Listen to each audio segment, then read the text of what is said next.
حضرت ابو ہریرہ رضی اللہ تعالیٰ عنہ سے روایت ہے، انہوں نے فرمایا رسول اللہ صلی اللہ علیہ وسلم نے لکڑی کے برتن میں، تارکول لگے برتن میں، کدو سے بنے ہوئے برتن یعنی تونبے میں اور سبز روغنی گھڑے میں نبیذ بنانے سے منع فرمایا، اور فرمایا ہر نشاور چیز حرام ہے۔ سننے ابن ماجہ حدیث نمبر 3401۔ حضرت عبداللہ بن عمر رضی اللہ تعالیٰ عنہما سے روایت ہے کہ رسول اللہ صلی اللہ علیہ وسلم نے تارکول لگے برتن میں اور کدو سے بنے ہوئے برتن یعنی تونبے میں نبیذ بنانے سے منع فرمایا۔ سننے ابن ماجہ حدیث نمبر 3402۔ حضرت ابو سعید خدری رضی اللہ تعالیٰ عنہ سے روایت ہے، انہوں نے فرمایا رسول اللہ صلی اللہ علیہ وسلم نے روغنی گھڑے میں، کدو سے بنے ہوئے برتن میں اور لکڑی سے بنے ہوئے برتن میں پینے سے منع فرمایا۔ سننے ابن ماجہ حدیث نمبر 3403۔ حضرت عبد الرحمن بن یعمر دیلی رضی اللہ تعالیٰ عنہ سے روایت ہے، انہوں نے فرمایا رسول اللہ صلی اللہ علیہ وسلم نے کدو سے بنے ہوئے برتن اور روغنی گھڑے میں نبیذ بنانے سے منع فرمایا۔ سننے ابن ماجہ حدیث نمبر 3404۔ حضرت عبداللہ بن بریدہ رحمہ اللہ اپنے والد حضرت بریدہ بن حصیب اسلمی رضی اللہ تعالیٰ عنہ سے روایت کرتے ہیں کہ نبی صلی اللہ علیہ وسلم نے فرمایا میں نے تمہیں کچھ برتنوں سے منع کیا تھا، اب ان میں نبیذ بنا لیا کرو اور ہر نشاور مشروب سے پرہیز کرو۔ سننے ابن ماجہ حدیث نمبر 3405۔ حضرت عبداللہ بن مسعود رضی اللہ تعالیٰ عنہ سے روایت ہے، رسول اللہ صلی اللہ علیہ وسلم نے فرمایا میں نے تمہیں کچھ برتنوں میں بنی ہوئی نبیذ سے منع کیا تھا، سنو برتن کسی چیز کو حرام نہیں کرتا، البتہ ہر نشاور چیز حرام ہے۔ سننے ابن ماجہ حدیث نمبر 3406۔ حضرت ابو ہریرہ رضی اللہ تعالیٰ عنہ سے روایت ہے، انہوں نے فرمایا رسول اللہ صلی اللہ علیہ وسلم نے مٹکوں میں نبیذ بنانے سے منع فرمایا ہے۔ سننے ابن ماجہ حدیث نمبر 3408۔ حضرت ابو ہریرہ رضی اللہ تعالیٰ عنہ سے روایت ہے کہ نبی صلی اللہ علیہ وسلم کی خدمت میں گھڑے میں بنی ہوئی نبیذ پیش کی گئی جس میں ابال پیدا کیا گیا تھا اور جھاگ آ گیا تھا۔ آپ صلی اللہ علیہ وسلم نے فرمایا اسے دیوار پر دے مارو، یہ تو ایسے شخص کا مشروب ہے جو اللہ پر اور آخرت کے دن پر ایمان نہیں رکھتا۔ سننے ابن ماجہ حدیث نمبر 3409۔ حضرت جابر بن عبداللہ رضی اللہ تعالیٰ عنہ سے روایت ہے، رسول اللہ صلی اللہ علیہ وسلم نے فرمایا برتن ڈھانپ دیا کرو، مشکیزے کا منہ باندھ دیا کرو، چراغ بجھا دیا کرو اور دروازہ بند کر دیا کرو، کیونکہ شیطان منہ بند مشک کو نہیں کھولتا، دروازہ نہیں کھلتا اور ڈھانپے ہوئے برتن کو نہیں کھولتا۔ اگر کسی برتن پر رکھنے کے لیے لکڑی یعنی درخت کی پتلی شاخ وغیرہ کے سوا کچھ نہ ملے تو اسے ہی اللہ کا نام لے کر رکھ دے۔ چراغ بجھا دیا کرو، اس لیے کہ ننھی شریر چوہیا گھر کو آگ لگا کر گھر کو یا گھر والوں کو جلا دیتی ہے۔ سننے ابن ماجہ حدیث نمبر 3410۔ حضرت ابو ہریرہ رضی اللہ تعالیٰ عنہ سے روایت ہے، انہوں نے فرمایا رسول اللہ صلی اللہ علیہ وسلم نے ہمیں برتن ڈھانپنے کا، مشک کا منہ باندھنے کا اور برتن اوندھے کر کے رکھنے کا حکم دیا۔ سننے ابن ماجہ حدیث نمبر 3411۔ حضرت عائشہ رضی اللہ تعالیٰ عنہ سے روایت ہے، انہوں نے فرمایا میں رات کو رسول اللہ صلی اللہ علیہ وسلم کے لیے پانی کے 3 برتن ڈھانپ کر رکھتی تھی، ایک برتن آپ کے استنجے کے لیے، ایک برتن آپ کی مسواک اور وضو کے لیے اور ایک برتن آپ کے پینے کے لیے۔ سننے ابن ماجہ حدیث نمبر 3412۔ ام المومنین سیدہ ام سلمہ رضی اللہ تعالیٰ عنہ سے روایت ہے، رسول اللہ صلی اللہ علیہ وسلم نے فرمایا جو شخص چاندی کے برتن میں پانی یا کوئی اور مشروب پیتا ہے وہ اپنے پیٹ میں جہنم کی آگ غٹ غٹ ڈال رہا ہے۔ سننے ابن ماجہ حدیث نمبر 3413۔ حضرت حذیفہ رضی اللہ تعالیٰ عنہ سے روایت ہے، انہوں نے فرمایا رسول اللہ صلی اللہ علیہ وسلم نے سونے اور چاندی کے برتنوں میں پینے سے منع فرمایا اور فرمایا وہ دنیا میں ان کافروں کے لیے ہے اور آخرت میں تمہارے لیے۔ سننے ابن ماجہ حدیث نمبر 3414۔ ام المومنین حضرت عائشہ رضی اللہ تعالیٰ عنہ سے روایت ہے، نبی صلی اللہ علیہ وسلم نے فرمایا، جو شخص چاندی کے برتن میں پیتا ہے وہ اپنے پیٹ میں جہنم کی آگ غٹ غٹ ڈال رہا ہے۔ سننے ابن ماجہ حدیث نمبر 3415۔ حضرت انس رضی اللہ تعالیٰ عنہ سے روایت ہے کہ وہ برتن میں 3 بار سانس لیتے تھے، اور انس رضی اللہ تعالیٰ عنہ نے بیان فرمایا کہ رسول اللہ صلی اللہ علیہ وسلم برتن میں 3 بار سانس لیتے تھے۔ سننے ابن ماجہ حدیث نمبر 3416۔ حضرت ابو سعید خدری رضی اللہ تعالیٰ عنہ سے روایت ہے کہ رسول اللہ صلی اللہ علیہ وسلم نے مشکیزوں کے منہ اوپر کی طرف موڑ کر ان کے منہوں سے پانی پینے سے منع فرمایا۔ سننے ابن ماجہ حدیث نمبر 3418۔ حضرت عبداللہ بن عباس رضی اللہ تعالیٰ عنہما سے روایت ہے، انہوں نے فرمایا، رسول اللہ صلی اللہ علیہ وسلم نے مشکیزوں کے منہ اوپر کی طرف موڑ کر ان کے منہوں سے پانی پینے سے منع فرمایا۔ رسول اللہ صلی اللہ علیہ وسلم کی مبانیت کے بعد ایک آدمی رات کو اٹھا اور اس نے پانی پینے کے لیے مشکیزے کا منہ الٹایا تو اس میں سے سانپ نکل آیا۔ سننے ابن ماجہ حدیث نمبر 3419۔ حضرت ابو ہریرہ رضی اللہ تعالیٰ عنہ سے روایت ہے، انہوں نے فرمایا، رسول اللہ صلی اللہ علیہ وسلم نے مشکیزے کے منہ سے پانی پینے سے منع فرمایا۔ سننے ابن ماجہ حدیث نمبر 3420۔ حضرت عبداللہ بن عباس رضی اللہ تعالیٰ عنہ سے روایت ہے کہ رسول اللہ صلی اللہ علیہ وسلم نے اس بات سے منع فرمایا کہ مشک کے منہ سے پانی پیا جائے۔ سننے ابن ماجہ حدیث نمبر 3421۔ امام شعبی رحمہ اللہ نے حضرت عبداللہ بن عباس رضی اللہ تعالیٰ عنہ سے روایت کی کہ انہوں نے فرمایا، میں نے نبی صلی اللہ علیہ وسلم کو زمزم کا پانی پیش کیا تو آپ نے کھڑے کھڑے پی لیا۔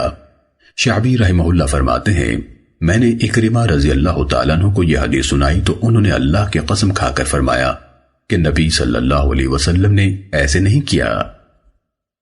سننے ابن ماجہ حدیث نمبر 3422۔ حضرت قبشہ انصاریہ رضی اللہ تعالیٰ عنہ سے روایت ہے کہ رسول اللہ صلی اللہ علیہ وسلم ان کے ہاں تشریف لے گئے۔ ان کے پاس ایک مشک لٹکی ہوئی تھی، چنانچہ آپ صلی اللہ علیہ وسلم نے کھڑے ہو کر اس سے پانی پی لیا۔ قبشہ رضی اللہ تعالیٰ عنہ نے رسول اللہ صلی اللہ علیہ وسلم کے دہان مبارک کی برکت کے خیال سے مشک کا منہ کاٹ لیا۔ سننے ابن ماجہ حدیث نمبر 3423۔ حضرت انس رضی اللہ تعالیٰ عنہ سے روایت ہے کہ رسول اللہ صلی اللہ علیہ وسلم نے کھڑے ہو کر پینے سے منع فرمایا۔ سننے ابن ماجہ حدیث نمبر 3424۔ حضرت انس بن مالک رضی اللہ تعالیٰ عنہ سے روایت ہے کہ رسول اللہ صلی اللہ علیہ وسلم کی خدمت میں دودھ پیش کیا گیا جس میں پانی ملایا گیا تھا۔ نبی صلی اللہ علیہ وسلم کے دائیں طرف ایک اعرابی صحابی تھے اور بائیں طرف ابو بکر رضی اللہ تعالیٰ عنہ تھے۔ رسول اللہ صلی اللہ علیہ وسلم نے پی کر اعرابی صحابی کو عطا کیا اور فرمایا، دائیں طرف والا زیادہ حقدار ہے، پھر اس کے بعد کا دائیں طرف والا۔ سننے ابن ماجہ حدیث نمبر 3425۔ حضرت ابو ہریرہ رضی اللہ تعالیٰ عنہ سے روایت ہے، رسول اللہ صلی اللہ علیہ وسلم نے فرمایا، جب کوئی شخص پانی وغیرہ پیے تو اسے برتن میں سانس نہیں لینا چاہیے۔ اگر دوبارہ پینا چاہے تو برتن منہ سے ہٹائے، پھر چاہے تو دوبارہ مزید پی لے۔ سننے ابن ماجہ حدیث نمبر 3427۔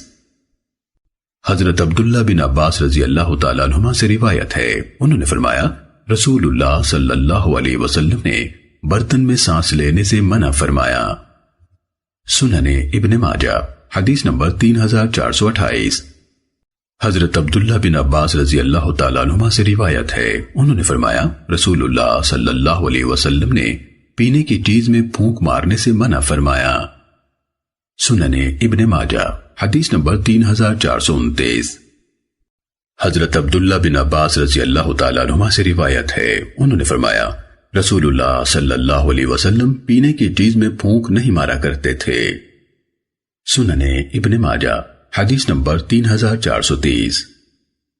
حضرت جابر بن عبداللہ رضی اللہ تعالیٰ عنہما سے روایت ہے، انہوں نے فرمایا، رسول اللہ صلی اللہ علیہ وسلم ایک انصاری کے پاس تشریف لے گئے۔ وہ صاحب اپنے باغ میں درختوں وغیرہ کو پانی دے رہے تھے۔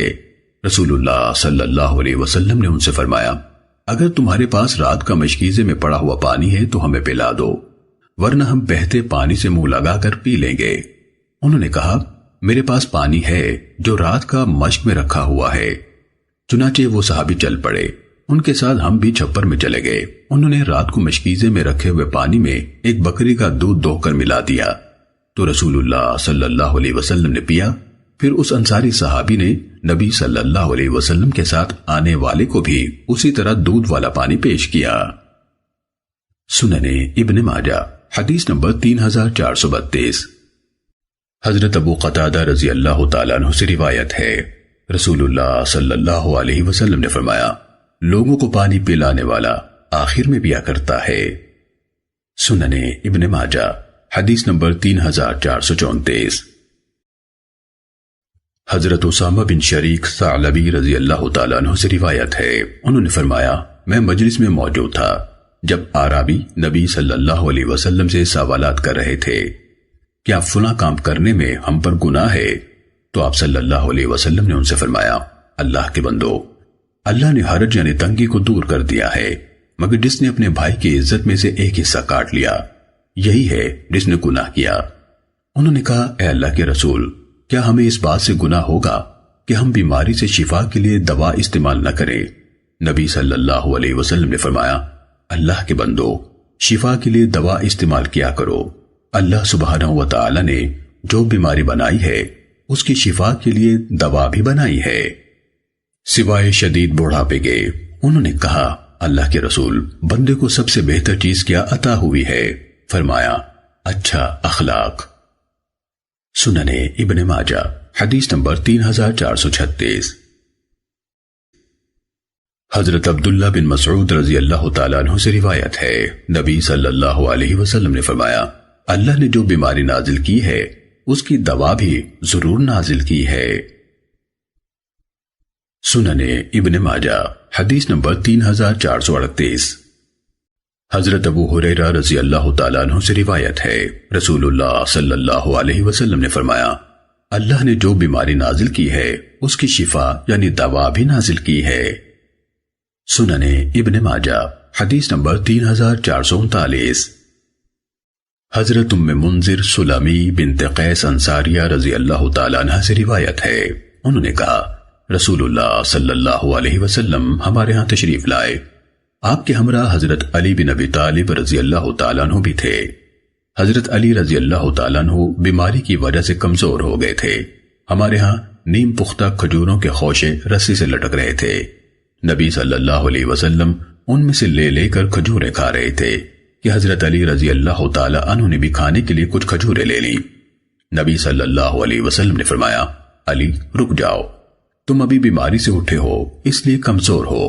ام منذر رضی اللہ تعالی عنہ نے فرمایا، میں نے نبی صلی اللہ علیہ وسلم کے لیے چقندر اور جو پکائے۔ نبی صلی اللہ علیہ وسلم نے فرمایا، علی اس میں سے کھاؤ، یہ تمہارے لیے زیادہ مفید ہے۔ سنن ابن ماجہ حدیث نمبر 3442۔ حضرت صہیب بن سنان رومی رضی اللہ تعالیٰ عنہ سے روایت ہے، انہوں نے فرمایا، میں نبی صلی اللہ علیہ وسلم کی خدمت میں حاضر ہوا جبکہ نبی صلی اللہ علیہ وسلم کے سامنے روٹی اور کھجوریں تھیں۔ نبی صلی اللہ علیہ وسلم نے فرمایا، آئیے تناول کیجئے۔ میں نے کھجوریں کھانا شروع کر دی۔ نبی صلی اللہ علیہ وسلم نے فرمایا، تم کھجوریں کھا رہے ہو حالانکہ تمہاری آنکھ دکھتی ہے۔ میں نے کہا، میں دوسری طرف سے چبا رہا ہوں۔ رسول اللہ صلی اللہ علیہ وسلم مسکرا دیے۔ سنن ابن ماجہ حدیث نمبر 3443۔ ام المومنین حضرت عائشہ رضی اللہ تعالیٰ عنہ سے روایت ہے، انہوں نے فرمایا، رسول اللہ صلی اللہ علیہ وسلم کے گھر میں جب کسی کو بخار ہوتا تو آپ تلبینہ تیار کرنے کا حکم دیتے، اور نبی صلی اللہ علیہ وسلم فرمایا کرتے تھے، اس سے غمزدہ انسان کے دل کو سہارا ملتا ہے اور بیمار کے دل سے رنج کو اس طرح دور کرتا ہے جس طرح کوئی عورت پانی کے ذریعے سے اپنے چہرے سے میل کچیل دور کرتی ہے۔ سنن ابن ماجہ حدیث نمبر 3445۔ حضرت عائشہ رضی اللہ تعالیٰ عنہ سے روایت ہے، نبی صلی اللہ علیہ وسلم نے فرمایا، ناپسندیدہ مفید چیز تلبینہ یعنی حریرہ کو اپناؤ۔ ام المومنین رضی اللہ تعالیٰ عنہ نے فرمایا، رسول اللہ صلی اللہ علیہ وسلم کے گھر میں جب کوئی بیمار ہو جاتا تو حریرہ کی ہنڈیاں آگ پر چڑھی رہتی، حتیٰ کہ اس کا معاملہ کسی ایک طرف لگ جاتا، یعنی وہ فوت ہو جاتا یا شفا یاب۔ سننے ابن ماجہ حدیث نمبر 3446۔ حضرت ابو ہریرہ رضی اللہ تعالیٰ عنہ سے روایت ہے، رسول اللہ صلی اللہ علیہ وسلم نے فرمایا، کالے دانے میں سام کے سوا ہر مرض کی شفا ہے۔ سام کا مطلب موت ہے اور کالا دانہ کلونجی ہے۔ سننے ابن ماجہ حدیث نمبر 3447۔ حضرت عبداللہ بن عمر رضی اللہ تعالیٰ عنہما سے روایت ہے، رسول اللہ صلی اللہ علیہ وسلم نے فرمایا، اس کالے دانے یعنی کلونجی کو اختیار کرو، اس میں موت کے سوا ہر مرض کی شفا ہے۔ سننے ابن ماجہ حدیث نمبر 3448۔ حضرت خالد بن سعد رحمہ اللہ سے روایت ہے، انہوں نے کہا، ہم لوگ سفر میں تھے، ہمارے ساتھ حضرت غالب بن ابجر رضی اللہ تعالیٰ عنہ بھی تھے۔ وہ راستے میں بیمار ہو گئے، ہم لوگ مدینے پہنچے تو وہ اس وقت بھی بیمار تھے۔ حضرت ابن ابی عتیق رحمہ اللہ عبداللہ بن محمد بن عبد الرحمن بن ابی بکر ان کی بیمار پرسی کے لیے آئے تو ہم سے فرمایا، تم یہ کالا دانہ یعنی کلونجی استعمال کرو، اس کے 5-7 دانے لے کر پیس لو، پھر زیتون کے تیل میں ملا کر ان کی ناک میں چند قطرے اس طرف اور چند قطرے اس طرف یعنی نتھنوں میں ڈالو، کیونکہ حضرت عائشہ رضی اللہ تعالیٰ عنہ بیان کرتی ہیں کہ انہوں نے رسول اللہ صلی اللہ علیہ وسلم سے سنا، آپ فرما رہے تھے، یہ کالا دانہ ہر بیماری کی شفا ہے، سوائے اس کے کہ سام ہی مقدر ہو۔ میں نے کہا، سام کیا ہے؟ انہوں نے فرمایا، موت۔ سننے ابن ماجہ حدیث نمبر 3449۔ حضرت ابو سعید خدری رضی اللہ تعالیٰ عنہ اور حضرت جابر بن عبداللہ رضی اللہ تعالیٰ عنہما سے روایت ہے، رسول اللہ صلی اللہ علیہ وسلم نے فرمایا، کھمبی من کی قسم سے ہے، اس کا پانی آنکھ کے لیے شفا ہے، عجوہ کھجور جنت سے ہے، اور یہ جن کے اثر یا جنون سے شفا دیتی ہے۔ امام ابن ماجہ رحمہ اللہ نے سعید بن مسلمہ بن ہشام کے واسطے سے بھی نبی صلی اللہ علیہ وسلم سے مذکورہ بالا روایت کی مثل بیان کی ہے۔ سننے ابن ماجہ حدیث نمبر 3453۔ حضرت سعید بن زید بن عمرو بن نفیل رضی اللہ تعالیٰ عنہ سے روایت ہے، نبی صلی اللہ علیہ وسلم نے فرمایا، کھمبی اس من سے ہے جو اللہ نے بنی اسرائیل پر نازل کیا تھا، اور اس کا پانی آنکھ کے لیے شفا ہے۔ سننے ابن ماجہ حدیث نمبر 3454۔ حضرت ابو ہریرہ رضی اللہ تعالیٰ عنہ سے روایت ہے، انہوں نے فرمایا، ہم لوگ رسول اللہ صلی اللہ علیہ وسلم کی مجلس میں بات چیت کر رہے تھے کہ کھمبی کا ذکر آ گیا۔ بعض حضرات نے کہا، یہ تو زمین کی چیچک ہے۔ یہ بات رسول اللہ صلی اللہ علیہ وسلم سے عرض کی گئی تو آپ نے فرمایا، کھمبی من کی قسموں میں سے ایک قسم ہے، اور عجوہ کھجور جنت سے ہے، اور وہ زہر سے شفا ہے۔ سننے ابن ماجہ حدیث نمبر 3455۔ حضرت رافع بن عمرو مزنی رضی اللہ تعالیٰ عنہ سے روایت ہے، انہوں نے فرمایا، میں نے رسول اللہ صلی اللہ علیہ وسلم سے یہ ارشاد سنا، عجوہ اور صخرہ جنت سے آئے ہیں۔ حضرت عبد الرحمن بن مہدی رحمہ اللہ نے کہا، میں نے صخرہ کا لفظ خود اپنے استاد مشمعیل بن ایاس مزنی رحمہ اللہ کے منہ سے سنا ہے۔ سننے ابن ماجہ حدیث نمبر 3456۔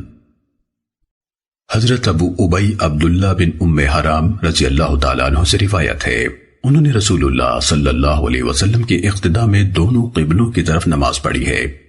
انہوں نے بیان کیا، میں نے رسول اللہ صلی اللہ علیہ وسلم سے سنا، آپ نے فرمایا، سنا اور سنوت اپناؤ، ان میں سام کے سوا ہر بیماری سے شفا ہے۔ عرض کیا گیا، اے اللہ کے رسول، سام کیا ہے؟ آپ نے فرمایا، موت۔ ابن ابی عبلہ رحمہ اللہ نے فرمایا، سنوت سے مراد شبت یعنی خوشبودار پتے جو کھانے میں ڈالے جاتے ہیں وہ ہے، دوسرے حضرات کہتے ہیں کہ اس سے مراد وہ شہد ہے جو گھی کی مشکوں میں رکھا گیا ہو۔ ایک شاعر کا شعر ہے، وہ لوگ شہد ملے گھی کی طرح ہیں، وہ خیانت نہیں کرتے یا آپس میں نہیں لڑتے اور اپنے ہمسائے کی حفاظت کرتے ہیں تاکہ اسے دھوکہ نہ دیا جائے۔ سنن ابن ماجہ حدیث نمبر 3457۔ حضرت ابو ہریرہ رضی اللہ تعالیٰ عنہ سے روایت ہے، انہوں نے فرمایا اللہ کے رسول صلی اللہ علیہ وسلم نے بری دوا سے منع فرمایا ہے، اس سے مراد زہر ہے۔ سنن ابن ماجہ حدیث نمبر 3459۔ حضرت ابو ہریرہ رضی اللہ تعالیٰ عنہ سے روایت ہے، رسول اللہ صلی اللہ علیہ وسلم نے فرمایا جس نے زہر پی کر خودکشی کر لی وہ جہنم میں ہمیشہ ہمیشہ ابد تک زہر پیتا رہے گا۔ سنن ابن ماجہ حدیث نمبر 3460۔ حضرت ام قیس آمنہ بنت محسن رضی اللہ تعالیٰ عنہ سے روایت ہے، انہوں نے کہا میں اپنے ایک بچے کو لے کر نبی صلی اللہ علیہ وسلم کی خدمت میں حاضر ہوئی، اس کو گلے پڑ گئے تھے اور میں نے انہیں انگلی سے دبایا تھا جو اس بیماری کا رائج علاج تھا۔ رسول اللہ صلی اللہ علیہ وسلم نے فرمایا تم اس بیماری کا علاج بچوں کا گلا انگلی سے دبا کر کیوں کرتی ہو؟ عود ہندی استعمال کیا کرو، اس میں 7 شفائیں ہیں۔ گلے پڑ جانے کی صورت میں ناک میں ٹپکایا جائے، ذات الجنب کی صورت میں پلایا جائے۔ امام ابن ماجہ رحمہ اللہ نے ایک دوسری سند سے بھی یہ روایت سابقہ حدیث کے ہم معنی نبی صلی اللہ علیہ وسلم سے بیان کی ہے۔ روایت کے راوی یونس نے کہا اعلقتو کے معنی غمستو یعنی انگلی سے دبانے کے ہیں۔ سنن ابن ماجہ حدیث نمبر 3462۔ حضرت انس بن مالک رضی اللہ تعالیٰ عنہ سے روایت ہے، رسول اللہ صلی اللہ علیہ وسلم نے فرمایا عرق النساء کا علاج یہ ہے کہ جنگلی بھیڑ یا جنگلی دمبے کی چکتی کو لے کر پگھلا لیا جائے، پھر اس کے 3 حصے کر لیے جائیں، پھر روزانہ ایک حصہ نہار منہ پی لیا جائے۔ سنن ابن ماجہ حدیث نمبر 3463۔ حضرت سہل بن سعد ساعدی رضی اللہ تعالیٰ عنہ سے روایت ہے، انہوں نے فرمایا جنگ احد کے دن رسول اللہ صلی اللہ علیہ وسلم زخمی ہو گئے، آپ کا سامنے والے دانتوں کے ساتھ والا دانت ٹوٹ گیا، آپ کے سر میں خود ٹوٹ کر گھس گیا۔ حضرت فاطمہ رضی اللہ تعالیٰ عنہ آپ کے جسم مبارک سے خون دھو کر صاف کرنے لگی اور حضرت علی رضی اللہ تعالیٰ عنہ ڈھال میں پانی لا کر ڈال رہے تھے۔ جب فاطمہ رضی اللہ تعالیٰ عنہ نے دیکھا کہ پانی ڈالنے سے خون اور زیادہ بہتا ہے تو انہوں نے ایک چٹائی کا ٹکڑا لے کر جلایا، جب اس کی راکھ بن گئی تو وہ زخم پر لگا دی، تب خون رک گیا۔ سنن ابن ماجہ حدیث نمبر 3464۔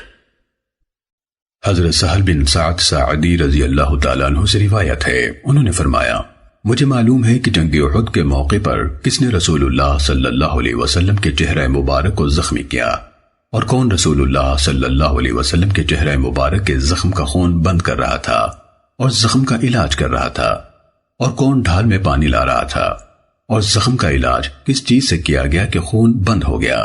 پھر فرمایا ڈھال میں پانی تو حضرت علی رضی اللہ تعالیٰ عنہ لا رہے تھے اور زخموں کا علاج حضرت فاطمہ رضی اللہ تعالیٰ عنہ کر رہی تھیں۔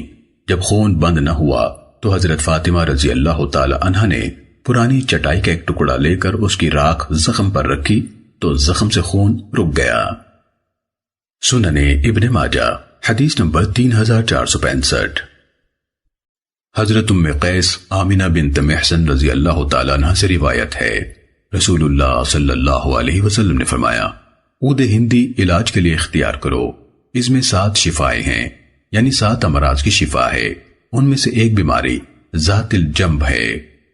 ابن سمعان نے اپنی روایت میں بیان کیا ہے کہ عود ہندی میں 7 بیماریوں کی شفا ہے، ان میں سے ایک بیماری ذات الجنب ہے۔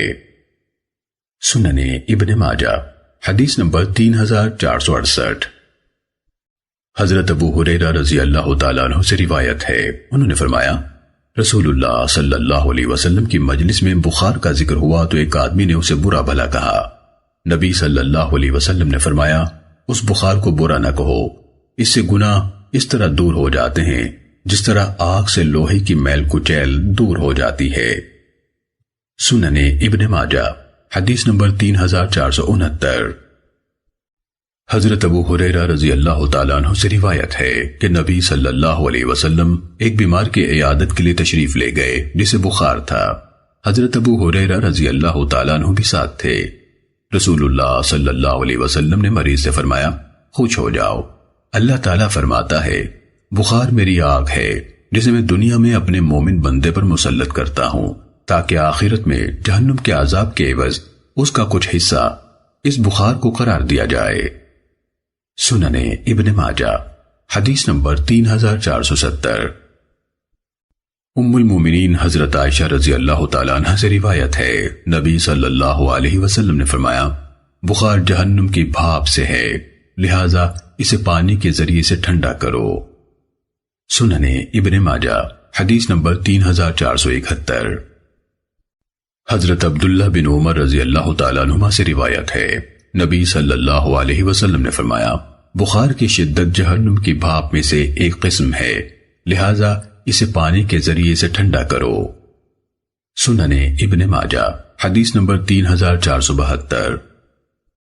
حضرت رافع بن خدیج رضی اللہ تعالیٰ عنہ سے روایت ہے انہوں نے فرمایا میں نے نبی صلی اللہ علیہ وسلم سے یہ فرمان سنا بخار جہنم کی بھاپ سے ہے، لہذا اسے پانی کے ذریعے سے ٹھنڈا کرو۔ پھر آپ حضرت عمار رضی اللہ تعالیٰ عنہ کے ایک بیٹے کے پاس تشریف لے گئے اور فرمایا اکشف البأس رب الناس الہ الناس، تکلیف دور کر دے اے لوگوں کے مالک، اے لوگوں کے معبود۔ سنن ابن ماجہ حدیث نمبر 3473۔ حضرت اسماء بنت ابو بکر رضی اللہ تعالیٰ عنہ سے روایت ہے کہ جب کسی بخار والی عورت کو ان کے پاس لایا جاتا تو وہ پانی طلب فرماتی اور اسے اس مریض عورت کے گریبان میں ڈال دیتی اور فرماتی تھی نبی صلی اللہ علیہ وسلم نے فرمایا ہے اسے پانی کے ذریعے سے ٹھنڈا کرو، اور فرمایا ہے یہ جہنم کی بھاپ میں سے ہے۔ سنن ابن ماجہ حدیث نمبر 3474۔ حضرت ابو ہریرہ رضی اللہ تعالیٰ عنہ سے روایت ہے رسول اللہ صلی اللہ علیہ وسلم نے فرمایا بخار جہنم کی ایک دھونکنی ہے، اسے ٹھنڈے پانی کے ذریعے سے دور ہٹاؤ۔ سنن ابن ماجہ حدیث نمبر 3475۔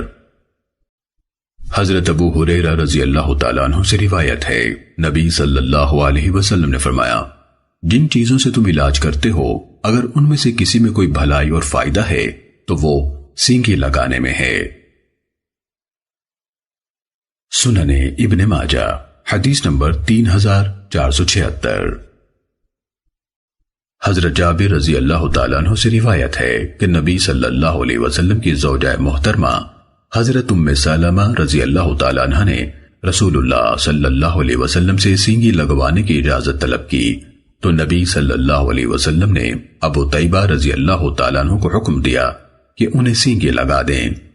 راوی بیان کرتے ہیں میرے خیال میں ابو طیبہ رضی اللہ تعالیٰ عنہ ام المومنین رضی اللہ تعالیٰ عنہ کے رضائی بھائی تھے یا نابالغ لڑکے تھے۔ سنن ابن ماجہ حدیث نمبر 3480۔ حضرت عبداللہ بن مالک ابن بحینہ رضی اللہ تعالیٰ عنہ سے روایت ہے انہوں نے فرمایا رسول اللہ صلی اللہ علیہ وسلم نے لحی جمل کے مقام پر احرام کی حالت میں سر کے درمیان تالو میں سینگی لگوائی۔ سنن ابن ماجہ حدیث نمبر 3481۔ حضرت جابر رضی اللہ تعالیٰ عنہ سے روایت ہے کہ نبی صلی اللہ علیہ وسلم گھوڑے سے کھجور کے درخت کے کٹے ہوئے تنے پر گر پڑے، اس سے آپ کے پاؤں کا جوڑ متاثر ہو گیا۔ امام وکیع رحمہ اللہ نے فرمایا حدیث کا مطلب ہے کہ نبی صلی اللہ علیہ وسلم نے تکلیف کی وجہ سے پاؤں پر سینگی لگوائی۔ سنن ابن ماجہ حدیث نمبر 3485۔ حضرت عقار رحمہ اللہ اپنے والد حضرت مغیرہ بن شعبہ رضی اللہ تعالیٰ عنہ سے روایت کرتے ہیں نبی صلی اللہ علیہ وسلم نے فرمایا جس نے خود کو داغا یا دم کروایا وہ توکل سے محروم ہو گیا۔ سنن ابن ماجہ حدیث نمبر 3489۔ حضرت عمران بن حسین رضی اللہ تعالیٰ عنہ سے روایت ہے انہوں نے فرمایا رسول اللہ صلی اللہ علیہ وسلم نے داغنے سے منع فرمایا، میں نے خود کو داغا تو مجھے فائدہ نہ ہوا اور میں کامیاب نہ ہوا۔ سنن ابن ماجہ حدیث نمبر 3490۔ حضرت عبداللہ بن عباس رضی اللہ تعالیٰ عنہما سے روایت ہے، رسول اللہ صلی اللہ علیہ وسلم نے فرمایا، شفا 3 چیزوں میں ہے، شہد پینے میں، سینگی کے زخم میں اور آگ کے ساتھ داغنے میں، اور میں اپنی امت کو داغنے سے منع کرتا ہوں۔ سنن ابن ماجہ حدیث نمبر 3491۔ حضرت محمد بن عبد الرحمن بن سعد بن زرارہ انصاری اپنے چچا یحییٰ بن سعد بن زرارہ سے روایت بیان کرتے ہیں کہ محمد رحمہ اللہ کے نانا حضرت سعد بن زرارہ رضی اللہ تعالیٰ عنہ کو حلق میں درد ہوا، جسے ذبح کہتے ہیں۔ نبی صلی اللہ علیہ وسلم نے فرمایا، میں ابو امامہ یعنی سعد بن زرارہ رضی اللہ تعالیٰ عنہ کے علاج کی پوری کوشش کروں گا حتیٰ کہ معاملہ میرے بس سے باہر ہو جائے۔ نبی صلی اللہ علیہ وسلم نے انہیں اپنے ہاتھ سے داغا، لیکن وہ جانبر نہ ہو سکے اور فوت ہو گئے۔ نبی صلی اللہ علیہ وسلم نے فرمایا، یہودیوں کو بری موت نصیب ہو۔ وہ کہتے ہیں، اس نبی نے اپنے ساتھی کی جان کیوں نہ بچا لی؟ میں تو اس کے لیے یا اپنے لیے اللہ کے فیصلے کے مقابلے میں کچھ اختیار نہیں رکھتا۔ سنن ابن ماجہ حدیث نمبر 3492۔ حضرت جابر رضی اللہ تعالیٰ عنہ سے روایت ہے، انہوں نے فرمایا، حضرت ابی بن کعب رضی اللہ تعالیٰ عنہ بیمار ہو گئے۔ نبی صلی اللہ علیہ وسلم نے ان کے پاس ایک طبیب بھیجا، اس نے ان کی رگ اکحل پر داغ دیا۔ سنن ابن ماجہ حدیث نمبر 3493۔ حضرت جابر بن عبداللہ رضی اللہ تعالیٰ عنہ سے روایت ہے کہ رسول اللہ صلی اللہ علیہ وسلم نے حضرت سعد بن معاذ رضی اللہ تعالیٰ عنہ کی رگ اکحل کو 2 بار داغا تھا۔ سنن ابن ماجہ حدیث نمبر 3494۔ حضرت عبداللہ بن عمر رضی اللہ تعالیٰ عنہما سے روایت ہے، رسول اللہ صلی اللہ علیہ وسلم نے فرمایا، عصمت سرما آنکھوں میں لگانا اپنے اوپر لازم کر لو، کیونکہ وہ نظر کو تیز کرتا اور پلکوں کے بال اگاتا ہے۔ سنن ابن ماجہ حدیث نمبر 3495۔ حضرت جابر رضی اللہ تعالیٰ عنہ سے روایت ہے، رسول اللہ صلی اللہ علیہ وسلم نے فرمایا، سوتے وقت عصمت سرما آنکھوں میں لگانا ضروری سمجھ لو، کیونکہ وہ نظر کو تیز کرتا اور پلکوں کے بال اگاتا ہے۔ سنن ابن ماجہ حدیث نمبر 3496۔ حضرت عبداللہ بن عباس رضی اللہ تعالیٰ عنہما سے روایت ہے، رسول اللہ صلی اللہ علیہ وسلم نے فرمایا، تمہارا بہترین سرما عصمت ہے، وہ نظر کو تیز کرتا اور پلکوں کے بال اگاتا ہے۔ سنن ابن ماجہ حدیث نمبر 3497۔ حضرت طارق بن سوید حضرمی رضی اللہ تعالیٰ عنہ سے روایت ہے، انہوں نے فرمایا، میں نے کہا، اے اللہ کے رسول، ہمارے علاقے میں انگور ہوتے ہیں، ہم انہیں نچوڑتے اور ان کے رس سے شراب بناتے ہیں، ہم اسے پی لیا کریں؟ آپ صلی اللہ علیہ وسلم نے فرمایا، نہیں۔ میں نے دوبارہ سوال کرتے ہوئے عرض کیا، ہم اس شراب کے ساتھ بیمار کا علاج کرتے ہیں، کیا یہ جائز ہے؟ آپ نے فرمایا، وہ شفا نہیں بلکہ وہ تو خود ایک بیماری ہے۔ سنن ابن ماجہ حدیث نمبر 3500۔